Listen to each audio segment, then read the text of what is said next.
I know we ain't got no black culture vultures out there. I know that ain't what's going on here with the situation. Let me look deep into y'all.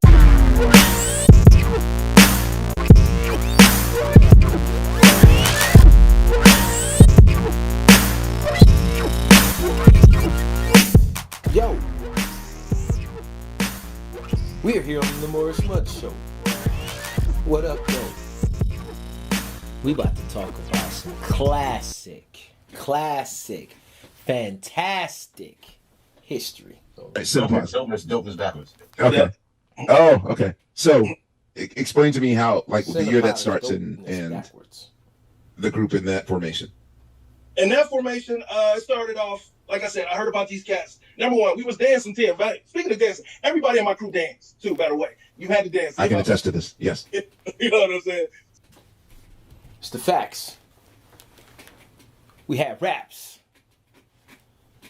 and strong backs. It was like that. Shout out to Cinepod. Shout out to Ghost Town. And shout out to the Boogeyman. Them long jit lines with the brothers used to jit. And everybody be holding each other arms and holding each other up. And the legs and the routine be cold. Shout out to Wine Slate, Cricket. You know what I'm saying? Shout out to the Funketeers. That everybody was Funketeering. Shout out to Munchie. You know, all the jitters, man. All them original dudes. Shout out to the Dancery. Shout out from Osborne to Persian and everybody along 7 Mile that was battling. Because it was, you know, this is what kept us from killing each other. We battled, you know. Things was, you can't see my feet. Woo, if you can see my feet. Woo. And they slow it down. You do the Can't see my foot moving like the remote control. Y'all see, y'all know nothing about that, man. Here's what happened though. Volume 1 got done because of a beef, a dumb beef. So it was a group 5L, shout out to them. And The same file that's on. Oh, y'all's on a duty stuff. Same 5L. You know, Wait, are y'all singing? Wait, is this 5, 4, 3, 2, 1 LL thing again? Are y'all like beefing with each other on the song? Yes. Wait. I was only playing. Are you serious? First of all, every song on Volume 1 is me either talk about Dilla talk about me, or him talk about Boxy. Wait, what? Wait. I didn't even ask that question. Wait, I'm talking about other crews. Yeah. You guys are just basically using the microphone as a pulpit bully like method. Yes. Yes. We We enjoy You gotta give me specifics good because old days. But Dilla say I'm sick of niggas popping up in my crib. He's talking all about, unannounced shit. talking about me because this nigga, he told me, he said, he'll tell you to come to his crib and then he won't answer the door. It won't be there. And then he'll say, I'm popping up at I'm popping up at the crib. You told me to go. I walked over here. I never knew this shit. Stuff like that, man. There's tons of stuff like that. Yes. And so what? Counterfeit niggas be running. It's Ducking under the mattress. Come back. Yes, that's all we did all day was talk about each other. On the first part, you were lightly ranking on each other. Yes. Just, yeah. I mean, you know, because that's the kind of niggas we were. I gotta say it. All facts. I remember one time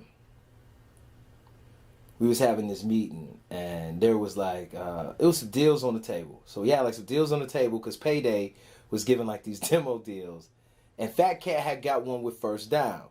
Shout out to First Down. Shout out to Rena Wesley. You know what I'm saying? Man, wow. It was really funny because it wasn't funny. It was right, but it was wrong. I don't know why this happened. I don't think Dilla even had a bank account yet. Like, for real. It was like, this dude just had money. And he was cashing these checks. It was like a gas station. You know, Detroit got a lot of Chaldeans, Arabs, and, run the store. You know them. You around the neighborhood for a while. They'll open a safe up for you, know what I'm saying, bust a check or whatever. So I remember, I don't know, he pulled out like $50,000 one time, right? In front of all of us. It was like Wheat Bread, 5Ella, Slum Village. We was having a meeting. It was in Mama's basement at the house on, not Wexford, but on McDougal or whatever, in Nevada. And he just pulled out all this money at a knot, man. A knot of hundreds. And he was just talking about how productive and how we could like one tape. He was just showing us like one of these because we had like the zip discs. If y'all remember, like the Scuzzies and the floppy discs that went inside the SP1200 and all of that. You know what I'm saying? And he was just like, one of these discs made me all of this money. He was just like really like showing us like this shit is real. Like we can do this. We can make this happen. And 3 was on something like cracking a joke. He said something. And I don't know what made Dilla slap this nigga upside the head, man, with like $30,000. And it was like, it like flew everywhere. It was like, it was just a bunch of hundreds, dude. And the hundreds was like, you know, like just like showering him, like hitting him as he was going to the ground. Yes, this is the kind of niggas we was, man. I don't know why or where or when or what made any of that. And I was just like, is he giving that to him? Is he like showering? Like, because I'm like, because that was kind of abusive too. To even watch and see, but it was like 3 was just saying something that just kind of was like outlandish, and he was like in a little disbelief about a lot of what was taking place at the time, and I just remember that, man. That was funny, dog. Stupid funny. Yeah. But like I said, it started off with a beef with them, and Dilla had produced a whole tape. Now, mind you, Slum Village ain't came out with official nothing yet. No, we molded it. And they was bragging like, oh, Dilla did our stuff before he did y'all. Boom. So here come YG hyping us up. The first song we gonna do is Players. Talking about them. That's the first song we did. Yep. Players. We was talking about them and this other guy from the old hip hop scene that I was talking about personally. Shout out to T the Pimp. Because we was dating the same girl and he got mad and. Nah, see. Pimps don't get mad when you dating they girl. Or just T the Pimp was the dude. 3. Don't try and finagle the story and try and change it. That's between you and the pimp, though. That's for another podcast. I ain't gonna talk about another man's business, but I'm gonna talk about the business that was my business. Because when I heard the song came to me through Khalik, one of my wheat bread homies. And mind you, T3 and by 10, as well as Dilla produced for Wheat Bread, as well as, for 5 ELA. And yes, we did have our tape first. Yes. So I don't ever remember bragging, but I do remember reaping the benefits of my success and the hustle. We had a $3 tape. You know what I'm saying? We had searching and feedback was on the radio. Shout out to Billy T. Man, it piqued the interest of T Stucky with Motor City Records. So then Stuck came through and, so we was riding Navigators. You know what I'm saying? We was in them expeditions and when everybody else was in Explorers, you know what I'm saying? We was riding good. It was a good time for us. And I remember one time going to the club. Shout out to Stacy Lawson. She was doing security at St. Andrews, 3 Floors of Fun back in the day.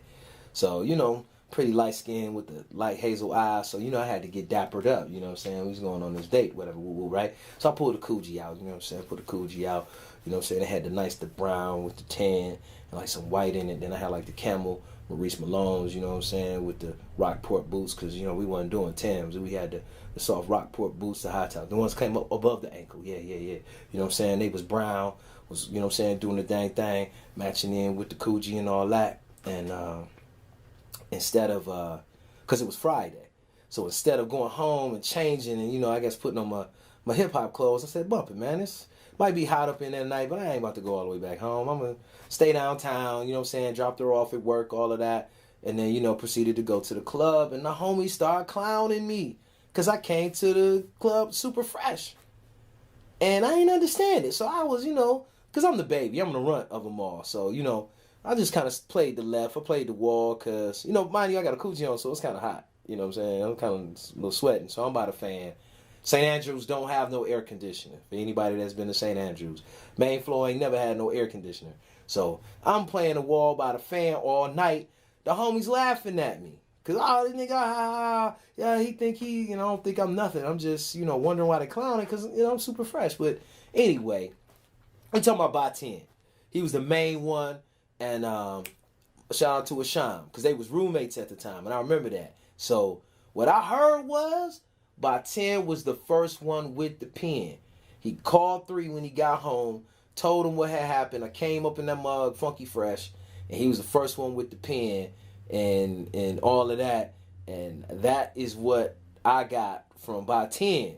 who told me to my face once I confronted him about the song, yo, this is what it was. He admitted it was some jealousy. It was stupid. However, him seeing me fresh with the tape out and knowing all of that, it creatively, I don't know. You know what I'm saying? Because we ranked on each other all the time. So it's not a big deal that I would inspire him. Because they was ranking on me because I was fresh. So it made me feel like I did something wrong. Like I came to the club dressed like Biggie before Biggie. You know what I'm saying? Only thing, I ain't had a pink Gators, but you know what I'm saying? Like, so, before Jay-Z and all them and all that extra flossing and shit, Detroit been a floss type city. It's like, I had my church clothes on that day. You feel me? What's the biggie? I still, all of that. So, I don't know. But that was funny. And then, yeah, we heard the player song, and then we heard the part, y'all need to be slapped open-handedly. So, it was like, Dilla, wait a minute. Mr. James, wait a minute. You sound a little masculine there with the voice and the tone. Let's check this tone. So, Proof got at him. Not got at him. Nah. Proof was more hurt by that because he said stick to freestyling because y'all ain't no writers. And Proof was heavily criticized for being a better freestyler than he was a writer. And mind you, we had just did this show at Alvin's where we had freestyled the whole show and like made up the hooks in the car. We had just got so good at, just being on the spot, impromptu. Our chemistry was cold with 5 Elements. So I think with that type of situation, it was a lot of that with the jealousy and them being in the audience and all of that was transpiring as we were making our success and like really just, inspiring them because they opened up for every show we had. Eminem would open up. Some Village would open up. Everybody that was around can attest to this. It was a beautiful thing or a dope situation. So I never really understood what made them so upset. I guess it was because they felt like Dilla was in a group first, I guess, or whatever. But mind you, Dilla was still producing during the UMA. See, this is during the UMA time, too. So this is like 95, 96.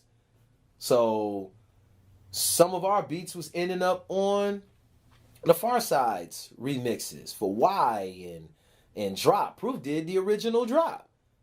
So all of us are supporting each other with this sound. So I never understood what the fake beef or where that came from to even inspire whatever. Because we was, like I said, we was meditating and praying.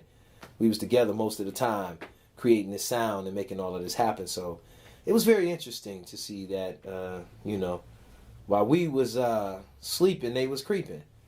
And it got back to us, and it was almost a couple of fights. It was almost some fisticuffs that was almost going to come. I ain't going to get into all of that. I'm going to probably wait for another platform and some other witnesses to be around in order to, talk that jive. So we'll see.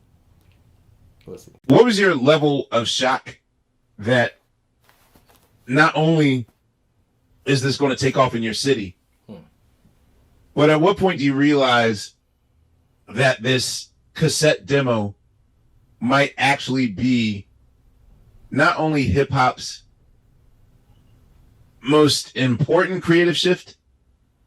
Very quietly though. I mean, not like in terms of Dr. Dre, like turning the whole world around with the sound of the West Coast, the G-Funk sound, but which is still Detroit. At what point do you realize that this thing still Detroit is going to be bigger than just something local or something that's dope for hip hop, but almost like damn near its own genre or a way of life? Like, at what point does that hit you?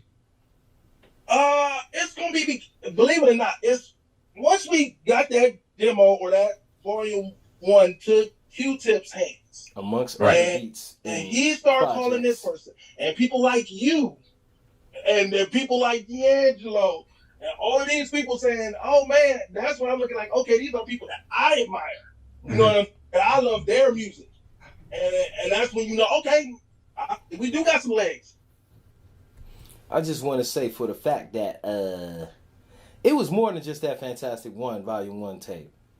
Dilla brought them all of our stuff. Q-Tip, all them, they heard everything. 5 Elements, Wheat Bread, Fat Cat, whoever Dilla was producing at that time, y'all, they already knew who we was. There was a lot of sharing. There was a lot of, I think that JD didn't understand that they had record deals and all of that already. So it was easy for a lot of them to hear what we were doing and have more confidence or even more inspiration because we were so inspirational at that time. To whereas, like I said before, everybody's sound once entered JD Tribe. That fourth album was it was terrible to me. I'll just be honest. Farside, the second album, Lab Cabin, dope album, super dope. The stuff that was non-JD or JD did not put drums on, ain't the really songs I listen to like that. Like that production really took over that whole album. Stakes is High, Dilla. Respect to Dilla because I think Dilla was the only group that what we call the Dilla curse, the only group that really survived and stayed together after working with JD like that. Most of the groups after that, worked with him on certain levels, just kind of broke up. I thought that was kind of funny too about the as far as the inspiration or the what do you call it? The collateral damage that came along with this hip hop and a lot of what took place, just following that sound and them beats and all of that like that. So, man, it was just like once he started working with a lot of people, even Busta, it was just kind of like, all right, it improved them and all of that. But like I said before, all those cats knew about us already. Nobody came back and reciprocated. It was like they just took our stuff, man. Our sound, housed it. People who did not know today, now, 30 years later, just now knowing that the Neo Soul sound is a Detroit sound. Of course, Neo Soul. That ain't Philly. Them Philly dudes came over here and started watching us. I remember Questlove in the basement. I remember Black Thought in the basement. Common in the basement. All of them, while we were working and grinding on this 5 Ella / Slum Village EP. I tell people a lot of times. I remember Batin busting his verse completely. And then Black Thought coming behind him saying, wow, man, you said da-da-da-da-da-da, and repeated his whole 16. I don't know where they do that at, man. How you remember a nigga whole 16, man? The writing sessions was over for me at that point in time in life. Like, we gonna pick this up because me watching JD, School, Questlove, School Pete Rock, they had record deals. They had access. They had a lot more than us. Them dudes just took what they learned from us and split, man. I ain't meet Pete Rock till a couple years ago. After that, I ain't seen him. I ain't seen Questlove and none of them. We ain't seen nobody. A lot of them benefited, got the nectars, got the fruits. You know what I'm saying? Where's our own city don't even know that. It's a little bit different when your pioneer might be 5 years older than you, or in this case, your pioneer won't even get their turn to bat until 5 years after you. So is it jarring to be in this bubble that's so influential, in which on one hand people are embracing you, but on the other hand it's almost like we get to sample and taste the fruit of the nectar, the nectar of the fruit before you yourself get to enjoy that? Well, it's a lot. It was a lot for us. Number one, out the gate, we got kicked in the run because Future decided when we did finally get him on the record that he wants to use our record as a platform to leave hip hop. Right. So, anyway, when I heard that verse, I was like, wait a minute. Good right. So guess what New York said to Slum Village? Boom! You got rid of Tribe Called Quest. I like, no, I didn't. I just wanted a verse. Right. Right. That vibe thing from happening. You know what I'm saying? I just wanted a verse. I ain't know he was gonna go vibrant after that. I have to say, I can't speak for 3. I speak for Mud, being the pioneer before the pioneers. I have to say it like this, honestly, on the pioneer tip. I think JD really made a mistake by befriending so many of these East Coast cats, rappers, producers, because their influence, our influence rubbed off on them so scandalous. The Roots' next album sounded just like us. Black Thought was dressing just like us in them videos. Everything that you thought Philly was coming with, Jill Scott, and then, Badu, we had already done that already. We had already had that scene set. I remember bringing the Roots and Common out on one of our big shows we had at the Mahogany Cafe. Shout out to Zaina. Shout out to Spectacles. We opened up. Them dudes, today they would say check in. They used to come through and check in all the time. I just give it to you like that. It was love. However, it was no reciprocity. That means giving back after somebody gave to you. There was no give back. I say this, Questlove for the big give back. This is what we do. Do something to make Detroit smile or bring the band back together again. Because y'all taken and it broke up a lot of people. Sent a lot of people to the poorhouse. Made a whole lot of people quit. Made a whole lot of other people say, well, dang, they didn't got our money already. They didn't got the nectar, man. We did all that for nothing. Everybody wasn't JD. It's a whole lot of players that was around that y'all didn't even meet when y'all was around. You met certain ones. But to this day, people don't even know that we even met. They probably wouldn't even believe it, me saying it right here. But the point is, you know it's real. I say for the next Grammys, we do something big and have a J Dilla-a-thon or some type of tribute to my mans. And we bring out all those original players from all them hit records, them local hit records in Detroit. And we beat that up again. And we bring some light and some energy and some reciprocity back to the real players and pioneers who really helped this sound, because it's more than just me. I'm speaking on behalf of several individuals that don't have a voice right now. Some that have passed and gone on to the next dimension. Batin, Philpot, if you will. Brothers who was around, got albums, solo albums. I'm talking about beats y'all ain't never know nothing about. Because they ain't in that batch of the batch of the batch of the batch. Y'all, so, I got my own batch. What about what I'm getting ready to do? Why I drop these new records and J Dilla and all that, and y'all not even being attentive? Y'all ain't paying attention? You see what I'm saying? Time's up for the nonsense, man. It's more beats. It's more culture. What y'all gonna do? Y'all know y'all want it. It's time to take it to the next level, man. Last one's out. The first shall be last. The last shall be first. I'm the first of this. Last man standing.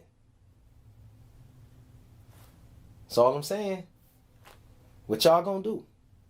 We could do some real good business. Y'all could bring a lot of Ruth positive karma back to our culture. The same Ruth positive karma that you took from the culture. I know we ain't got no black culture vultures out there. I know that ain't what's going on here with the situation. Let me look deep into y'all. See what I know. Can't be no more of that. Nah, see, we can't have none of that. That's black on black crime. It's time to change that. It's time to rearrange that. Neo Soul started in the D, on the east side. In that little house off when y'all used to walk in through the side door on the corner, go down into the basement. Remember that? Remember that culture? Riding in the Rovers, riding in the Lexus, going to Tigers, All Stars, the Brass Key, You know what I'm saying? Hitting the coney, coming through, kicking it, bouncing to the beats. And remember the good time? Remember all of that? Yeah. Y'all remember all of that? The culture. Something y'all never seen before. So beautiful, but still got that gutter to it. The beautiful ugly is what we called it. Come on, man. Don't act like y'all crew and y'all positive and y'all part of our thing.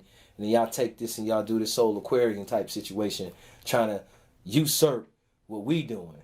Soul Aquarians is not wheat bread. I could prove it with a catalog of jams. Mud could never take the place of a weak ass rapper or a trash crew leader that's full of leaders and cheaper. See the fakest expression while expecting your presence. None. You're the weak and I'm the tyranny of evil men. You're getting done. My father Yah and I'm his son. S-U-N. I arrest you then. Put you in the small packets and suplex. Come out of my mind with a rhyme and ask your crew who's next. This time you fools get flexed by the trio of dreaming niggas hitting harder than human and coming stronger than semen. These a demon from the shallow, but baby, maybe niggas still shady. Can't find your inner presence cause you're hollow like Davey. So the fuck to my ladies and look to my niggas. We got beats, y'all. Come on. What y'all gonna do? Come on. Dilla ain't dead. He living through us. Y'all forgetting about the wheat bread. Gotta get that wheat bread. That's black money. Wheat bread. It's time for the wheat bread. Collective. Collective for size. It's time for unity. It's time for the ODR. Originals. Come on, T3. Call the nigga, man. Slum Elements, man. Put the band back together. We on a mission from God. We don't get even, we about to get Whack with a switch, let him run his back in his bitch. You acting irritated, just like my jock when it itch. Ain't no stopping my shit, I'm in your crew like they're a few. Minimum Zeus put you to your confidence, and I'm in, and still got flows. And not your average dope, time for just a position. Cause I'm in just a position, finesse the funky technician. Go rapping metaphysician like Phil Greek. I stop the codes, I snap the nose, and think you see the one who knows the beat. Style of sleep, Reek of reaching my peak. My nigga posing alley, never sipping that balance.